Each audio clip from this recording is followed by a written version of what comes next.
Welcome to the show today. We are discussing on ShieldCraft forging a robust security foundation.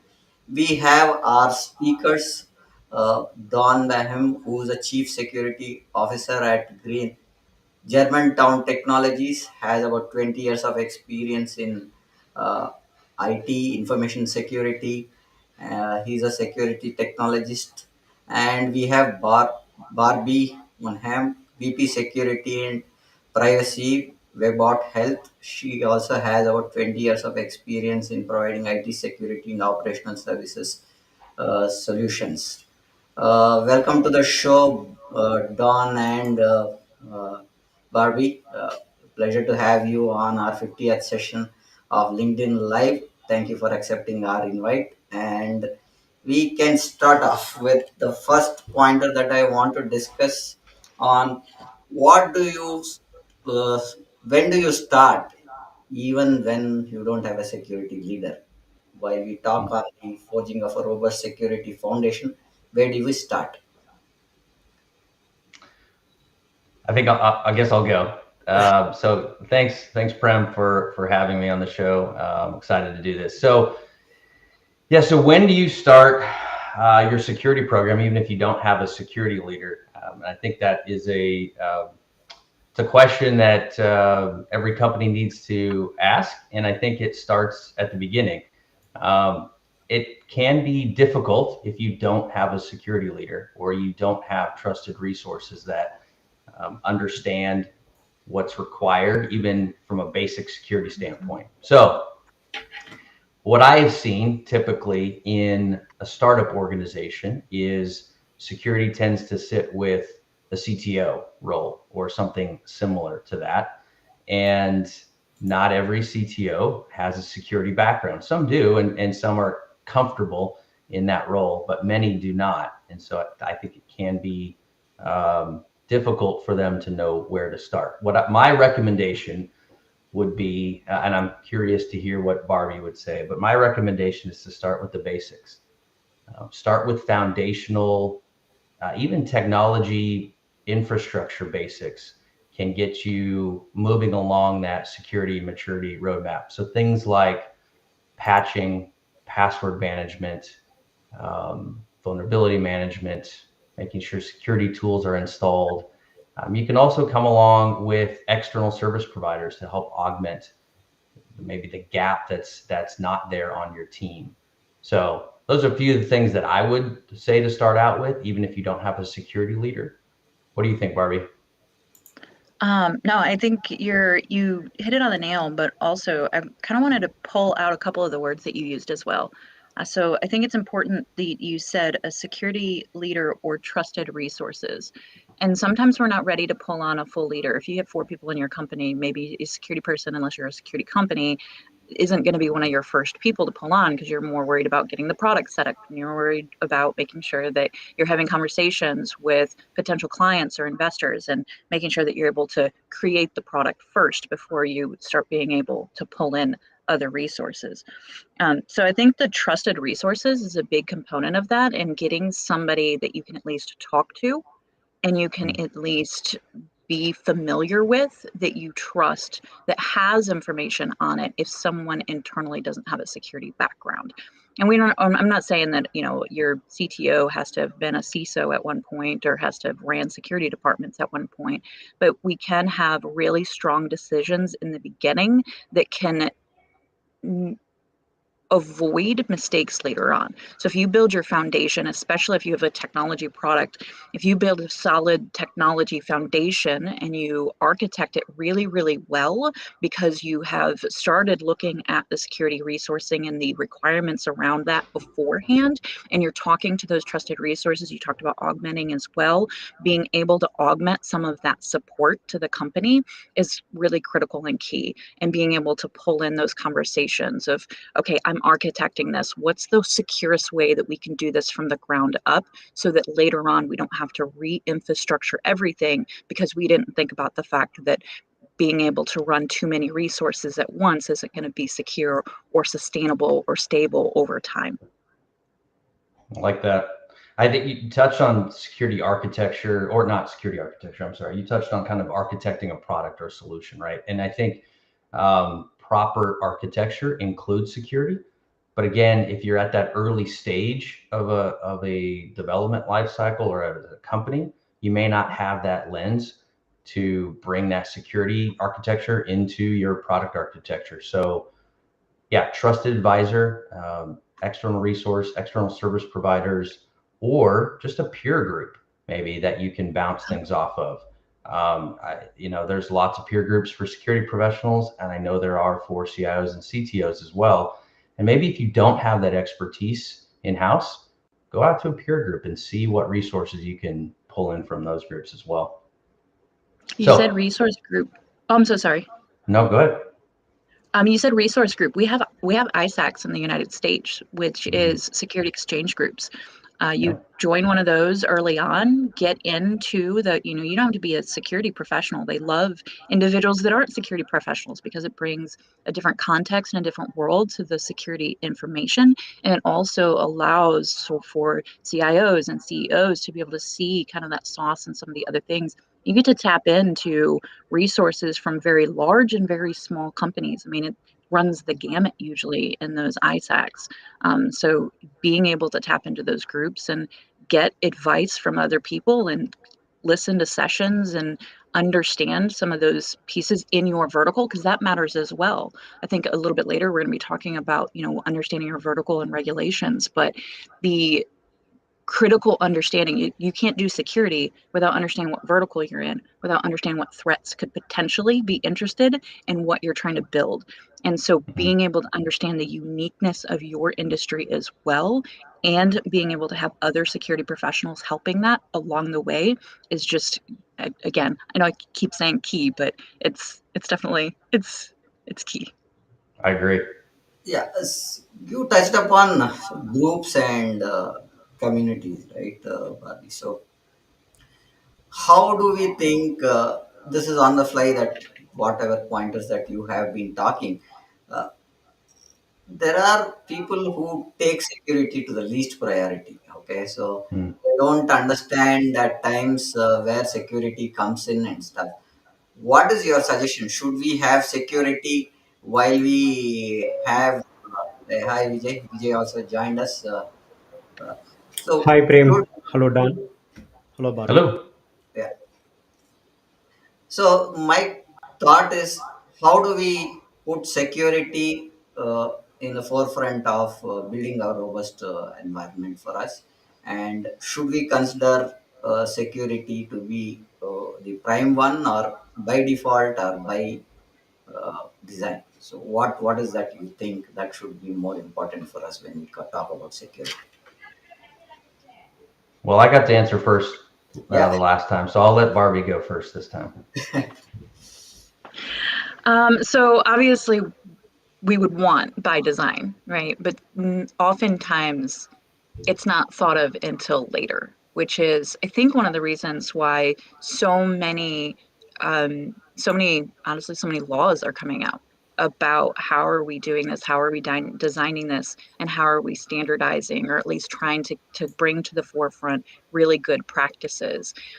So if you're a founder out there, or you are starting up, you're a CTO or you're a CIO and you're just starting a company, it's just as important as any other risk factor that you have on the board. And if we see it as a business enabler, especially in some of the more critical infrastructure environments, or if you're working with the government, you're working with healthcare, you're working with electric or water, things to that nature, your security components of your technology inside their stack is going to be potentially life altering, potentially quality of life altering for the individuals that they're servicing.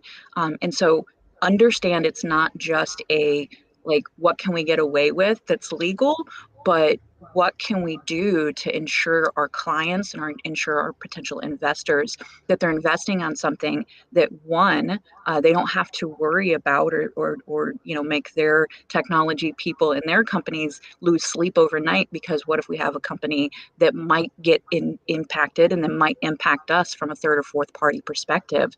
And then two, we're able to tell our clients that we're also sustainable and we're stable and we're able to be here for a while because we've planned things. Like one of the big things that I'm always on the rails on rails and telling people about is business enablement and business continuity. Business continuity is critical. We are a risk within that. For security, for privacy, for IT, we are all within a risk because we're so heavily embedded in the operations of the business and continuing the business to move forward. If we don't allow that and we don't understand that, and you're a CEO and you're a CTO or CIO and you're not looking at those long-term strategies and seeing security as part of that, it's time to kind of go out and start doing research on what that actually looks like. You don't want a business that may not be able to be there in 3 years because we made a mishap early in the beginning. It's the same thing with financial status. It's the same thing with the other considerations as you're not just building products, but if you're building services as well. Yeah, I would agree with, I think, everything that Barbee said. I think that I see security as a strategic enabler of a business. Not everybody sees it that way. And I think it's put upon us as security leaders to kind of shift that narrative inside whatever teams we're working on or company we're at. I'd also say kind of I think you have to understand the company in which you're operating. And I have seen situations where company culture does not treat security as something that's important to do, or something that's important to focus on, or a risk that's worth investing in from a budget and resource standpoint. And so while I wouldn't necessarily advocate to give up right away or entirely, at times, and I've been in situations where I've found that, this company is not going to, despite my best efforts, not going to take this seriously, and it may be time to move on. So I think that's an okay answer as well. Admit defeat if that's not the place where security is going to be taken seriously and where you can affect change as a security leader. I think you have to understand the environment in which you're operating and determine, can you make a change? Can you bring other leaders along? Can you convince the CTO or CIO or CEO that this is a risk worth investing in and budgeting properly? And then you have a chance to make a real impact on the business. I love that you brought up, so there's two, because we have a very, which is amazing, right? So we have been known as the Department of No. We've been known as the Department of right? Like just like the meanies in the corner trying to put firewalls up around everything and blocking all the doors, right? If you have a house with no doors, you can't enter it. You can't use it. So we have to have doors, but how do we secure those doors? That's the ways that we should be looking at it.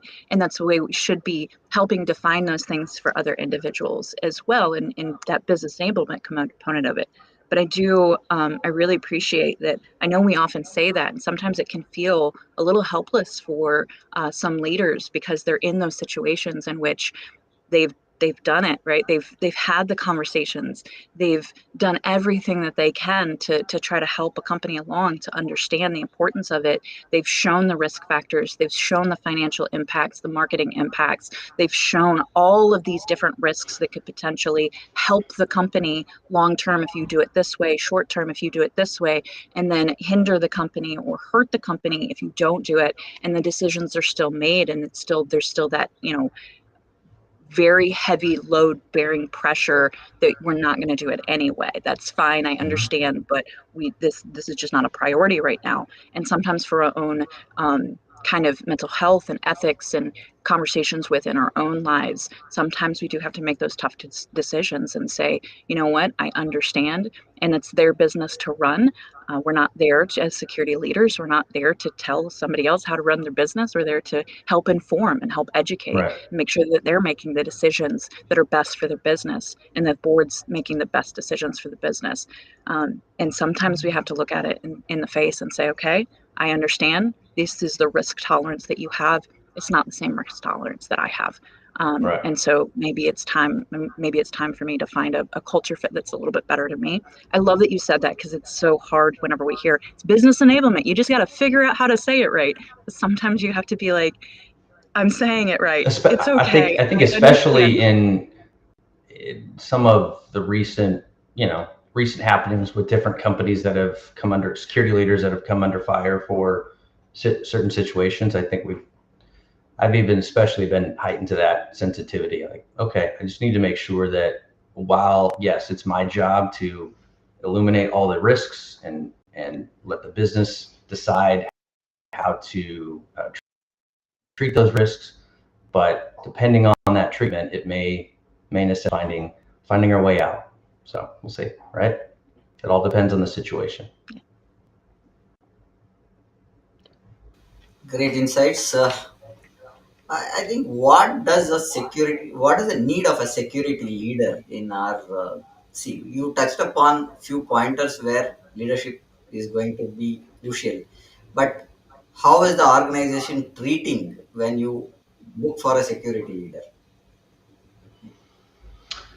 Well, yeah, I've got a lot of different thoughts on that. I think that especially in if you're starting a new program or if it's a startup um, organization, it can be challenging, or there can be different answers to when you bring in a security leader. I think it does depend on the culture. It does depend on some of the other early executives that have been brought into the company, right? Depending on their background.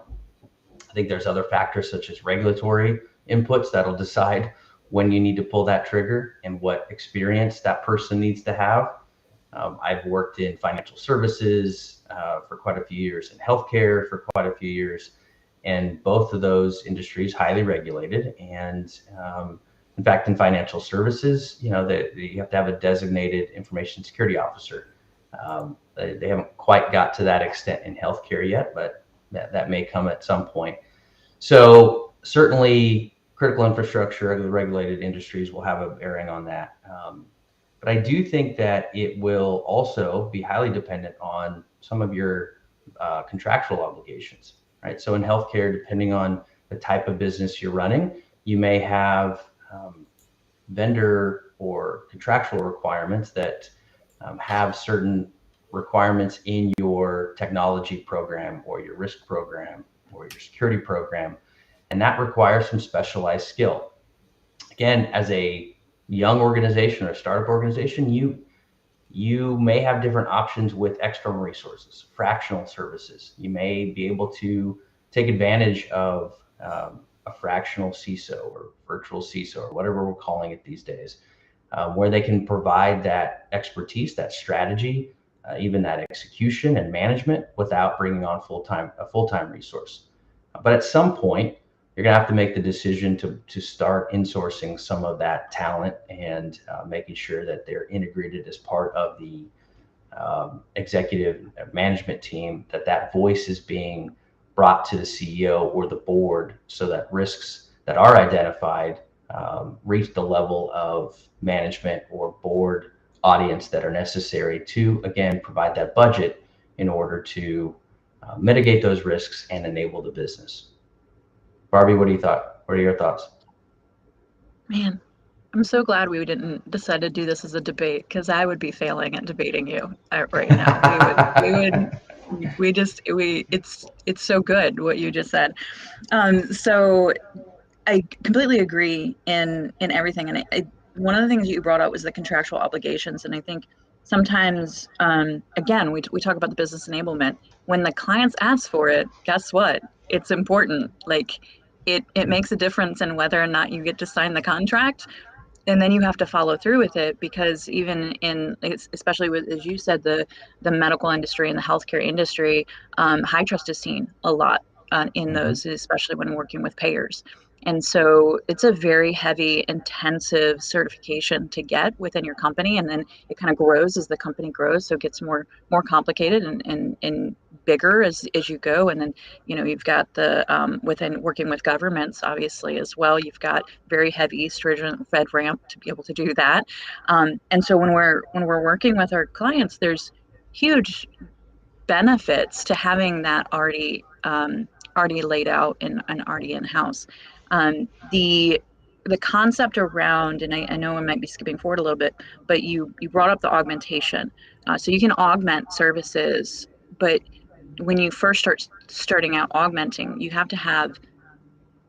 may be able to augment the leader, but at some point you'll have to think about, okay, do I need a dedicated professional to be able to understand all the things that we need to have, and then to be able to operationalize them going forward? Having somebody that knows in-house the operations and everybody knowing the context, and then they can run the incidents as, like a potential incident could come in, you need to do investigations. Well, you need somebody to kind of sit at the helm of that, and your everyday people officer might not be able to do that. They might look at it and go, well, I know this part of it, but I don't know this part of it. So I'm kind of struggling here. And they're talking to lawyers, and the lawyers are just speaking languages. They have no idea what they're saying at that point.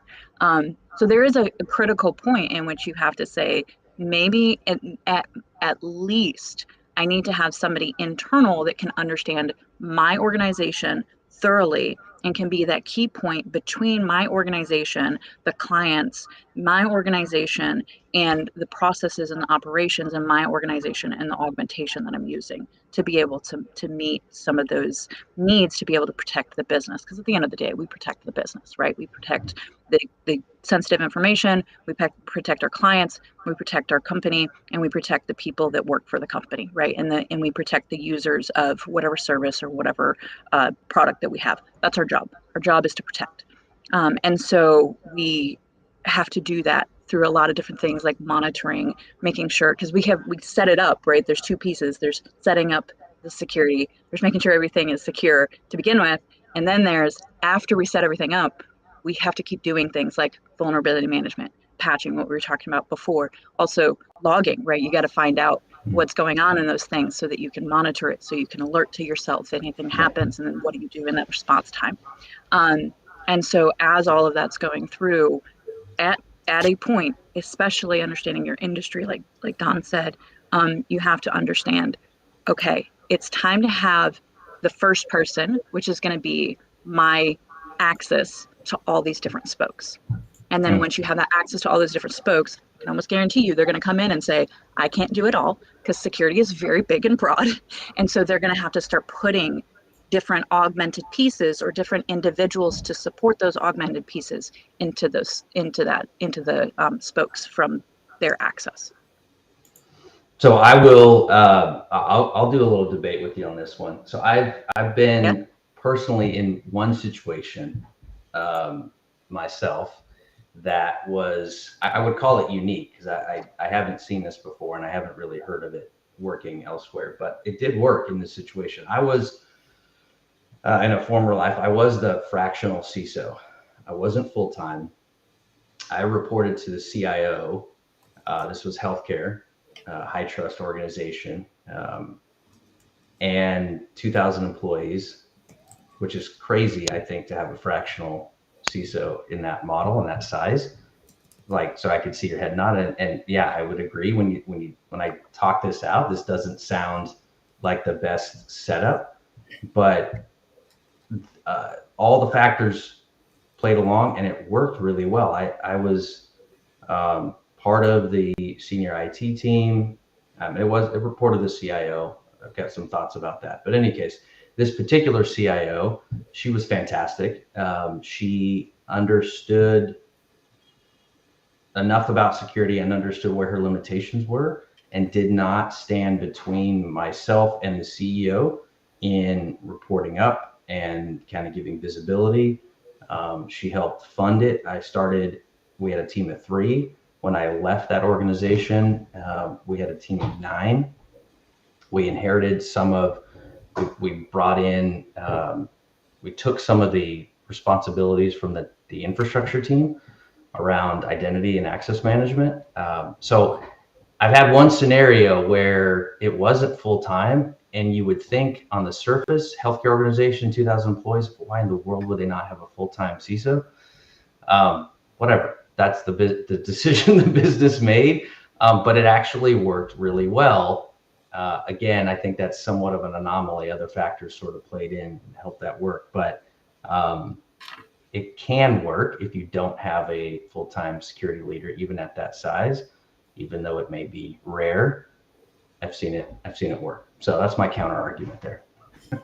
No, I love that because I think it's important. You had your spokes were supportive, and the bike that you were on was supportive, right? Which meant that maybe the axis may have not had to work as hard during that process, which I think is amazing. And it actually speaks to the importance of us enabling the business. The business has to enable us.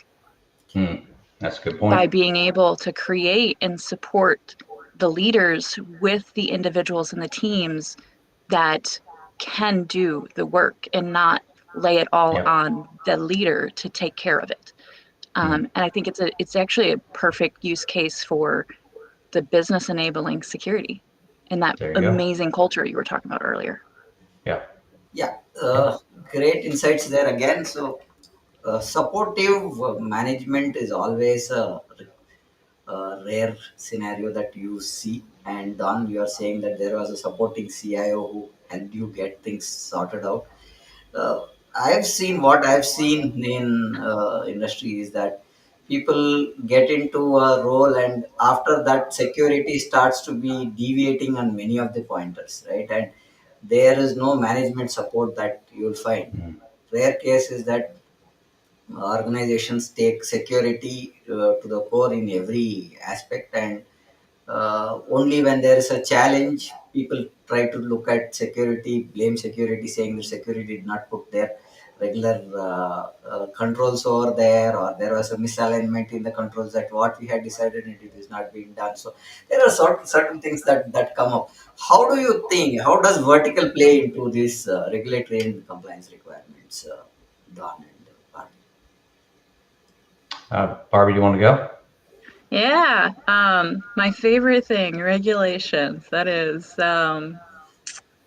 yes. So first of all, I'm a big fan of being able to, because sometimes when we're in these situations, if we say it's against the law, that's a heavy hammer sometimes. And when we're having those conversations and we're talking about the risks to the business, legal risk to the business is pretty big. That's like a easy statement across multiple departments that you can be like legal, you can have finance, you can have the CEO, you can have the board, and you're like, this is a legal risk to the business. If we don't do this, we are in hot water, right? Like we can come in, we could be audited, we could be fined if something were to happen and something in, et cetera, et cetera. This is why these laws are in place, is to help the, I mean, we won't get political, but that's why I think law should be in place, is to be able to help businesses understand the importance, and also to be able to provide support to the users and the individuals at the end of the road to use things without having to worry about whether or not they're going to be available, whether or not the stuff that they put in there becomes searchable online, and whether or not how the service works the way that it's supposed to work, right? And so for me, one of the most important things, and we're talking about that small business, medium business. So I'm trying not to go into like the big business type mentality, but one of the most important things to understand, and this isn't just from a security privacy perspective, this is all across the board, you have like tax laws and everything, is get a good internal, external counsel so you can sit down and understand all the laws and regulations in the locations that you are, because Australia's laws are very different than United States laws. Canada's laws are different than South America's laws. And you have to kind of have this understanding across the board and make decisions at the business level to say, are we ready to go into that market, instead of let's just turn it on in all locations. Understanding why the regulations are there as well. So for healthcare, you have HIPAA, you have high tech. If you're in the realm of not a covered entity, but you are holding healthcare information and you aren't doing it on behalf of a provider or a payer, then you also have to consider Health Breach Notification Act. For the FTC, you have to understand the FTC Act as well. From a consumer perspective, you have to understand all the privacy laws, just from a United States perspective. Branch out into other countries and you'll find a whole new set of things in each country. And so understanding not just the privacy ones, now like the United States for medical devices, I'm so sorry. Now for medical devices, we have from the financial bill from 2022, I think it was 2022. We have medical device cybersecurity requirements now that is also in play. So just like from a healthcare perspective, and Dawn, I'm really excited to hear a little bit about the finance as well. But just from the healthcare perspective, there's this whole world of things that we have to consider and things that we have to kind of play with and think through. One of my favorite things is whenever somebody's like, hey, Barbie, I have a question. And I'm like, okay, which side of the house of the thinking hat do I have to put on today? And then I'm like putting on different hats as they walk through in process. And I'm like, and at the end of it, I'm always like, okay, give me 30 to 45 seconds. Let me just think through all the laws and make sure I didn't miss anything. So it's really important to understand your vertical, understand the laws that are required underneath of that vertical. I mean, we want to do it from an ethical perspective as well, but you have to baseline at bare minimum. You have to do the baseline, which is usually, easy to meet within an acceptable framework within your vertical, right? A lot of us have a framework within our vertical that we can align to and then continue operations. The other thing I want to say on that is that is bare minimum, right? Like you don't have to stop there. The buck does not stop there. Your policies are bare minimum. You do not have to stop at where the policy is. If it has a older version of encryption and you want to put a newer version encryption in, let's make sure that it works and let's make sure that it makes sense for the business. But hey, we're not going to say let's not be more secure because our policies or our regulations say this is the bare minimum of what you have to do. So curious, Don, if you have anything as well that you want to say, but regulations are, I wish Sure. we didn't live in a world like that, but regulations do give us a little bit more power. Yeah, I think as much as we want to, be the business enabler and change that security culture, and we're just people are gonna believe us and rally around our security cause. Sometimes we need that regulatory hammer, and in order to get justification for budget or programs or whatever we need to. So, I mean, in the healthcare space, I've worked in high trust, doing high trust assessments, going through those for a long time. I know you have as well, Barbie. But as soon as you say this is a high trust requirement, okay, cool. Like that's easy. Well, then we have to do it. Yes, we do. So that's nice. I'd say, like, kind of go back to a couple of things that you mentioned. General counsel, whether that's internal or external or both, super important. I'd even say to the point of if you're a security leader or you're thinking about joining an organization as a security leader and they don't have that general counsel or external counsel set up yet, and they're not planning to, I'd be very careful because that relationship with legal is so important. And if you don't have that, I think you're putting you might be putting yourself at professional risk. So I'd just be cautious if that's not already there or going to be established soon. That's super important, especially in regulated industries. Going back to financial services,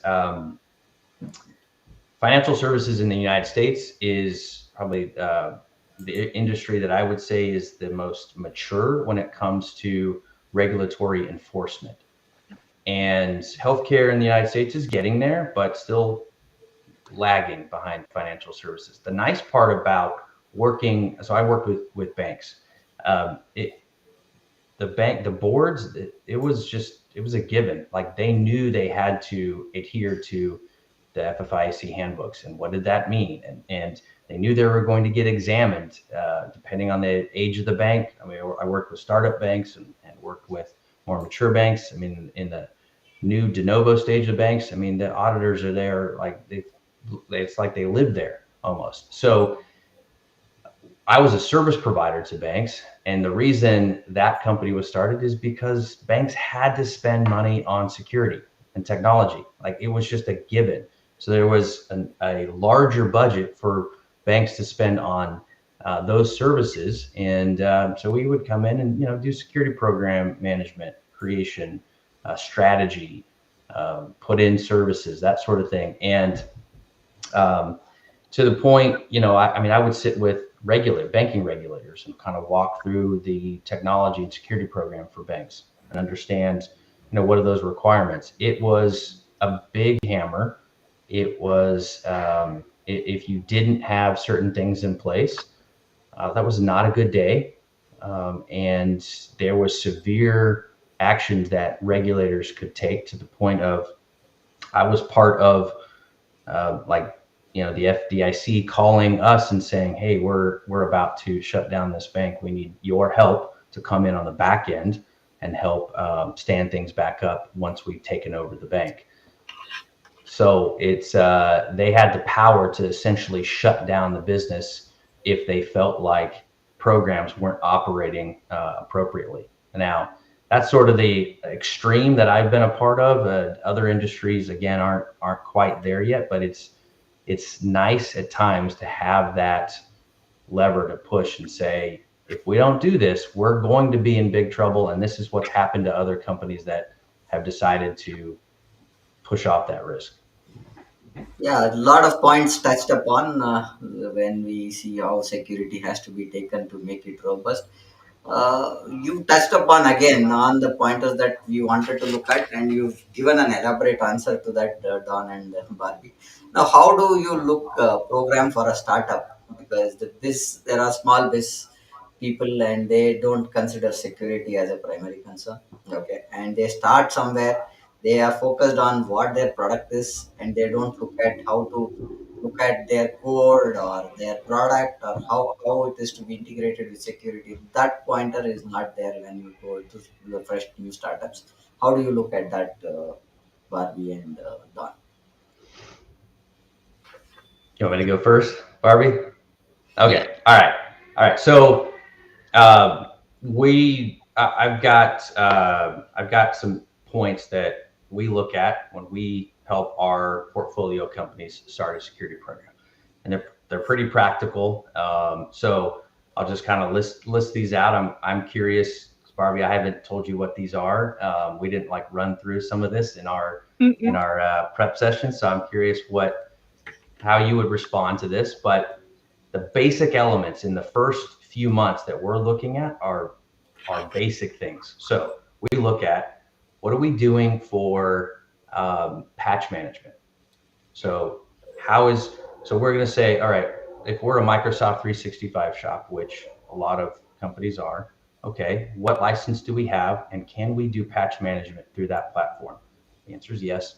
So we typically go that route. Patch management, super important. It's not fun, and everybody kind of hates it, but you have to do it, right? So we look at patch management. We look at identity protection, so multi-factor authentication. How do we roll that out and make it as frictionless as possible? Especially, again, I'm in the healthcare space. We do healthcare services. We're going to have physicians. Doctors really love technology. So it's oh my gosh, it's we got to make it as easy as possible. So we look at multi-factor authentication. How do we get that out? Endpoint detection and response. So what's running on the laptops, the servers, that's going to detect something, next gen AV. Think of the famous, the well-known vendors out there. We're going to pick one of those. We're going to have it all on all of our endpoints. Managed detection response. We're a startup. We need an outside expertise to be looking at those alerts. We're not going to staff all those security analysts in-house. So we're going to partner with somebody to do that. Look at all the telemetry coming in from the endpoints. We're going to look at if they're going to start up and do cloud infrastructure, same kind of concept. Managed detection and response, looking at that cloud infrastructure. It's going to go to the SIM SOC. They're going to alert our team for escalation issues. Email security, super important. So much going through email right now, especially in regulated industries. We got PHI. We got to figure out how we best secure that. So I like API-based email security products that are going to plug into Microsoft 365 and kind of bring all those alerts in one place. Browser security. What are we looking at? Like, how are we controlling where people are going, what they can get access to? We need to do that right from the beginning. So if you let it free for all in the beginning, and then you try to lock it down, oof, a lot of friction, especially with the executives and sales team. So do that from the beginning. And then we look at risk management. What kind of risk tolerance do we have? What kind of Can I add compliance here? frameworks? Yes. So while you said while we give the options of having a free hand at the initial stage, and then we tighten their IAM, right, and we say this is there is lot of resistance, and that resistance at times breaks the program as well as at certain stage, right? So how do Yeah. we you brought up a very important point when it comes to IAM, right? IAM is critical for us, and there's a slight mismatch of deactivation of a user who's left the organization. We are in trouble. So there's big.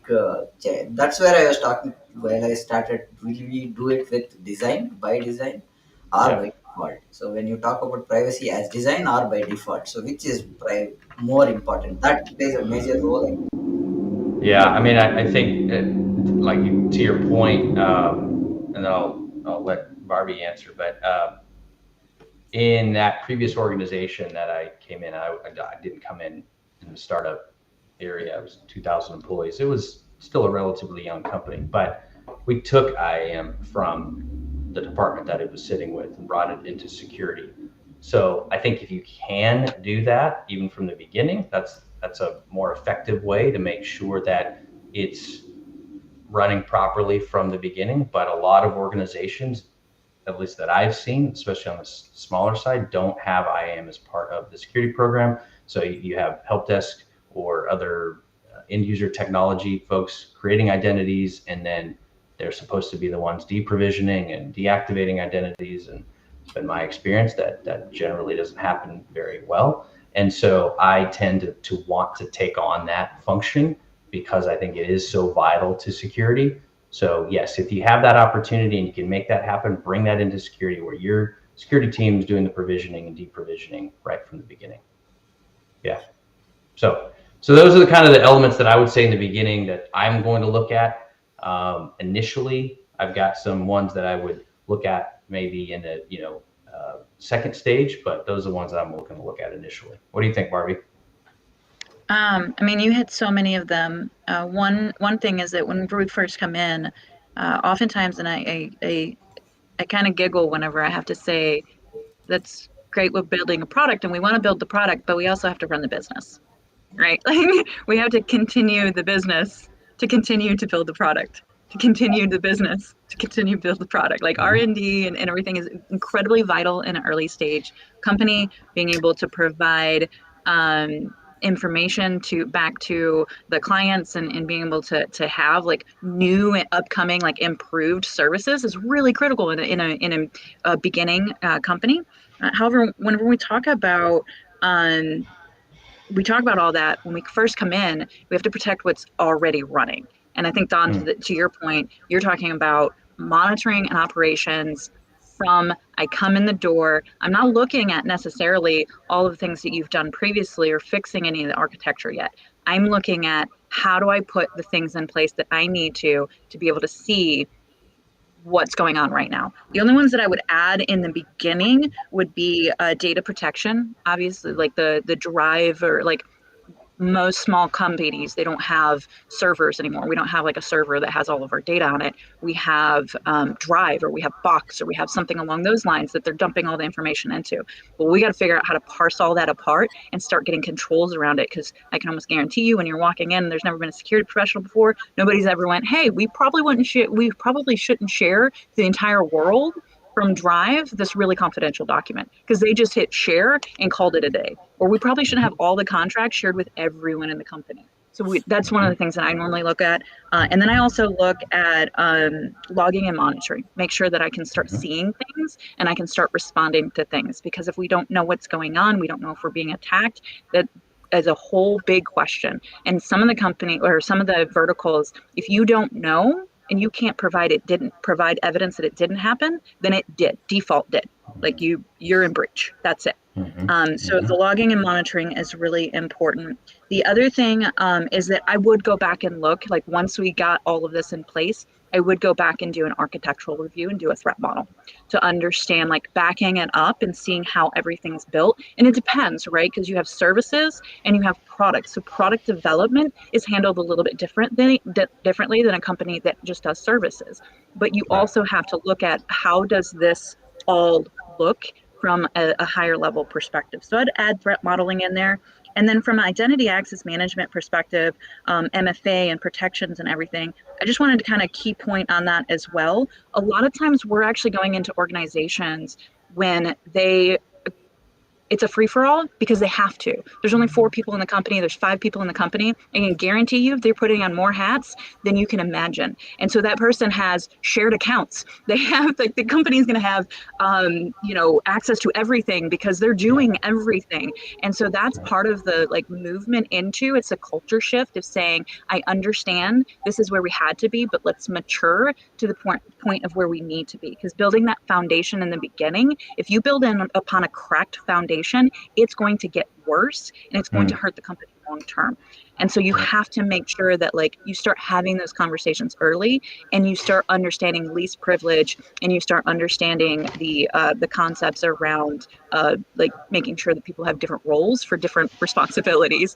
But that is usually what's happening, is that you're separating duties while trying to separate the identity access management, and they don't understand what that means or why that's happening. To add to that, great points. Great insights. There has to be a lot of precautions taken, or to give access is what I think that is what is coming up. Now, one last question that we have. We are on board a minute now. Do we build expertise internal or external when it is security? Both. Both. Is the way I do it. So I have built teams. I love the idea of succession planning, making sure you've got people that you are building up internally to take over for your role or other roles. And that could come from hiring externally or hiring from within, from other teams, which I've done, like bring them over from help desk or IT teams that want to move into security. I think that's fantastic. And you're not typically, I have not been in a position where I get all of the budget for headcount and for FTEs. So I may need to bring in outside expertise on a contract or fractional basis. And so you want to have your trusted advisors, your trusted teams that are going to provide specialized expertise externally to help augment what you're building internally. What do you think, Barbie? Your view, Barbie, on it. Oh man, I think that's key. I mean, I don't think you ever go away from augmentation. I don't think we can be a successful business without supporting our teams with the tools, the technology, and the additional support externally that they need. Very, very rarely do you come into a company that's like, yeah, we'll hire 30 people for an incident response team. There are companies that need 30 people for an incident response team, right? There are companies out there that do, but it's very, very rare. It has to be for specific scenarios and circumstances, like finance or like a company that's really protecting their intellectual property. But we never have as many people as we need. And so we have to get creative with how do we meet those needs of the business whilst not having to go back and say, I need 5 more people to do this work. And we do that through augmentation. We do it through augmentation and automation.